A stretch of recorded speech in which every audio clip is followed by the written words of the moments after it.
Guys, welcome to my channel cooking वाली बंदी। आज मैं आपके लिए लेकर आई हूँ बहुत ही ज्यादा टेस्टी नाचोस, एकदम क्रिस्पी मसालेदार चटपटे, वो भी बहुत ही कम समय में। तो चलिए चलते हैं तुरंत किचन की तरफ। तो चलिए सबसे पहले गैस पर पैन रख लेते हैं। आप कढ़ाई भी ले सकते हो। 1 कप हम पानी डालेंगे। अब इसमें आधी चम्मच नमक डाल देते हैं और पानी में उबाल आने देते हैं। पानी में उबाल आना स्टार्ट हो चुका है। अब हम 1 कप चावल का आटा लेंगे। इसको हम थोड़ा थोड़ा करके डाल के इस तरह से चलाते हुए मिक्स करेंगे। अगर आपके पास चावल का आटा नहीं है तो मैं इसकी रेसिपी आपके साथ शेयर कर चुकी हूँ। आपको मैं ऊपर आई बटन में दे दूंगी और लास्ट में वीडियो भी दे दूंगी, तो आप उसे देख सकते हो और चावल का आटा अपने घर पर आप आसानी से बना सकते हो। तो बस इस तरह से हमें इसे मिक्स करना है। गैस को हम ऑफ कर देते हैं, चाहे तो आप लो भी कर सकते हैं। अच्छे से मिक्स करना है जिससे इसकी गुठलियां खत्म हो जाए। थोड़ी बहुत रह जाएंगी तो उससे कोई प्रॉब्लम नहीं है। आपको ये नाश्ता मेजरमेंट से बनाना है। आप कोई भी बर्तन से मेजरमेंट कर सकते हैं। मैंने आपको कप से मेजरमेंट करके बताया है, आप कटोरी या गिलास से भी मेजरमेंट कर सकते हो। तो लीजिए, यहाँ पे चावल का आटा मिक्स हो चुका है। ये देखिए, मैं आपको दिखा देती हूँ। बस आपको इस तरह से कंप्लीट करना है।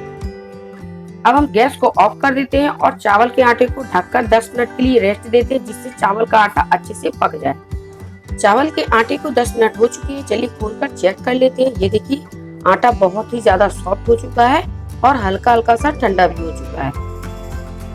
अब आटे को हमें एक प्लेट में ट्रांसफर कर लेना है।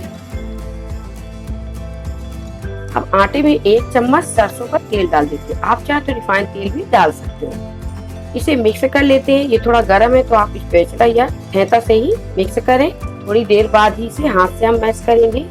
हमने स्पैचुला से मैश कर लिया है। अब आटा थोड़ा हमें छूने लायक हो गया है, यानी हम उंगली से छू सकते हैं। तो चलिए इसे हाथ से मैश कर लेती है, जिससे ये अच्छे से मैश हो जाए।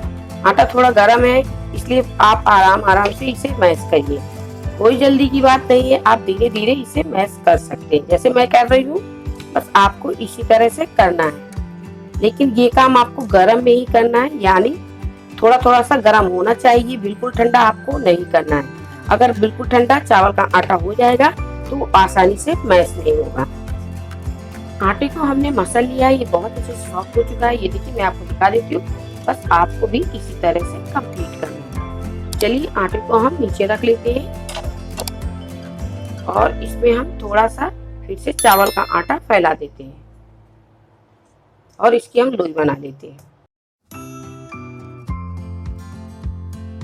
हमने आधा हिस्सा ले लिया, आधे को हम साइड में कर देते हैं। इसकी हम बड़ी लोई बनाएंगे। ये देखिए, मैं आपको जिस तरह से करके दिखा रही हूँ, आपको भी इसी तरह से राउंड राउंड मसलते हुए लोई को बनाना है। चलिए फिर से थोड़ा सा हम चावल का आटा रख देते हैं।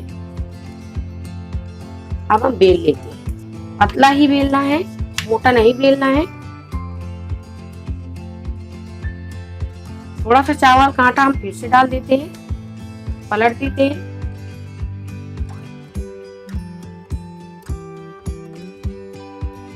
चलिए, हमने चावल के आटे की लोई को अच्छे से बेल लिया, यानी पतला बेला है। ये देखिए, हम आपको दिखा देते हैं। आपको इस तरह से पतला ही बेलना है, मोटा नहीं होना चाहिए। अब हम फोर्क ले लेते हैं और फोर्क से रोल कर देते हैं। इससे क्या होगा, हमारे नाश्ते फूलेगा नहीं और क्रिस्पी बनेगा। तो लीजिए, फोर्क से हमने होल कर दिया। अब मैं यहाँ पे कट कर लेती हूँ। मैं यहाँ पे पिज्जा कटर से कट कर रही हूँ। आप चाहे तो नाइफ की मदद से भी कट कर सकते हो। इसके किनारे का हिस्सा हमें निकाल देना है। जो हमने किनारे का हिस्सा निकाला है, इसे हमें फेंकना नहीं है। उसी प्रोसेस से हम दोबारा से इसे बना लेंगे। अब फिर से कट लगा देते हैं लंबाई की शेप में। ये देखिए, हमने कट लगा दिया। अब हमको इस तरह से कट लगाना है।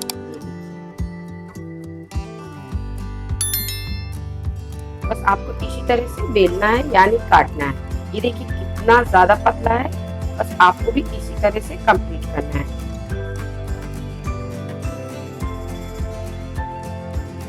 तो चलिए, हमने सभी नाचों को बनाकर कंप्लीट कर लिया। ये देखिए, अब चलिए इन्हें फ्राई कर लेते हैं। अब चलिए, पैन में हमने तेल को गरम कर लिया है। तेल में बहुत अच्छी हीट आने लगी। बस आपको इस तरह से तेल को अच्छा गरम कर लेना है और एक एक करके नाचों को डाल देते हैं।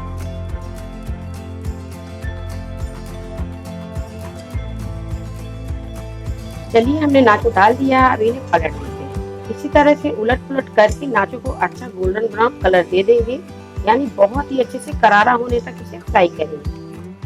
नाचो को हमने उलट पलट करके इन्हें अच्छे से फ्राई कर लिया। ये देखिए एक दो इसमें से होल हो चुके हैं और थोड़ा बहुत क्रैक हो गया, तो उससे कोई प्रॉब्लम नहीं है। चलिए हम निकाल लेते हैं। ये हमारे अच्छे से करारे हो चुके हैं। मैं आपको देखिए दिखा रही हूँ कि कितने ज्यादा करारे। ये देखिए आप इसकी आवाज सुन सकते हैं। तो चलिए इसी तरह से हम सभी नाचो को निकाल लेते हैं और इसी तरह से दूसरा बैच भी फ्राई कर लेते हैं।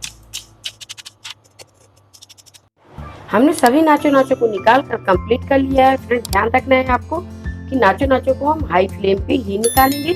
अब चलिए मार्केट जैसा इसे चटपटा बनाने के लिए कुछ इसमें मसाले ऐड कर देते हैं। मैंने यहाँ पे बाउल ले लिया है और इसे डाल देते हैं। ये देखिए आप इसकी खनखनाहट देख सुन सकते हैं कितने ज्यादा करारे हैं। अब इसमें कुछ मसाले ऐड कर देते हैं। 1/4 टेबल स्पून इसमें काला नमक डाल देते हैं। 1/2 टेबल स्पून लाल मिर्च powder, 1/2 table spoon chaat masala, 1/4 table spoon हम सफेद वाला नमक लेंगे। नमक आप अपने अनुसार से कम या ज्यादा कर सकते हैं, क्योंकि इसमें हमने चाट मसाला भी डाला है और काला नमक भी डाला है और सफेद नमक डाला है, इसलिए नमक को आप ध्यान में रख कर ही डालें। अब इसे मिक्स कर देते हैं। उलझाते हुए मिक्स करना है। चाहे तो आप इस तरह से कोई प्लेट लगा ले और इस तरह से मिक्स कर ले। तो लीजिए हमारे यहाँ पे मार्केट स्टाइल नाचो बनकर कंप्लीट हो चुकी है। ये बहुत ज्यादा टेस्टी है। मैं आपको तोड़ के दिखा देती हूँ। ये देखिए फ्रेंड कितने ज्यादा क्रिस्पी है। इसी तरह से होते हैं ना मार्केट में, तो बस उसी तरह से हमने बनाकर कंप्लीट किए हैं और बहुत ही आसानी से घर के सामान से नाचो बनकर कंप्लीट हो जाते हैं। इन्हें आप एयर टाइट डब्बे में रख के 15 से 20 दिन तक यूज कर सकते हैं और ये बिल्कुल खराब नहीं होने वाले। टेस्ट बिल्कुल वही रहेगा आपका। फ्रेंड वीडियो पसंद आने पे वीडियो को लाइक शेयर और मेरे चैनल को सब्सक्राइब करना बिल्कुल मत भूलिएगा। चलिए फिर मिलते हैं इसी तरह की नई रेसिपी के साथ।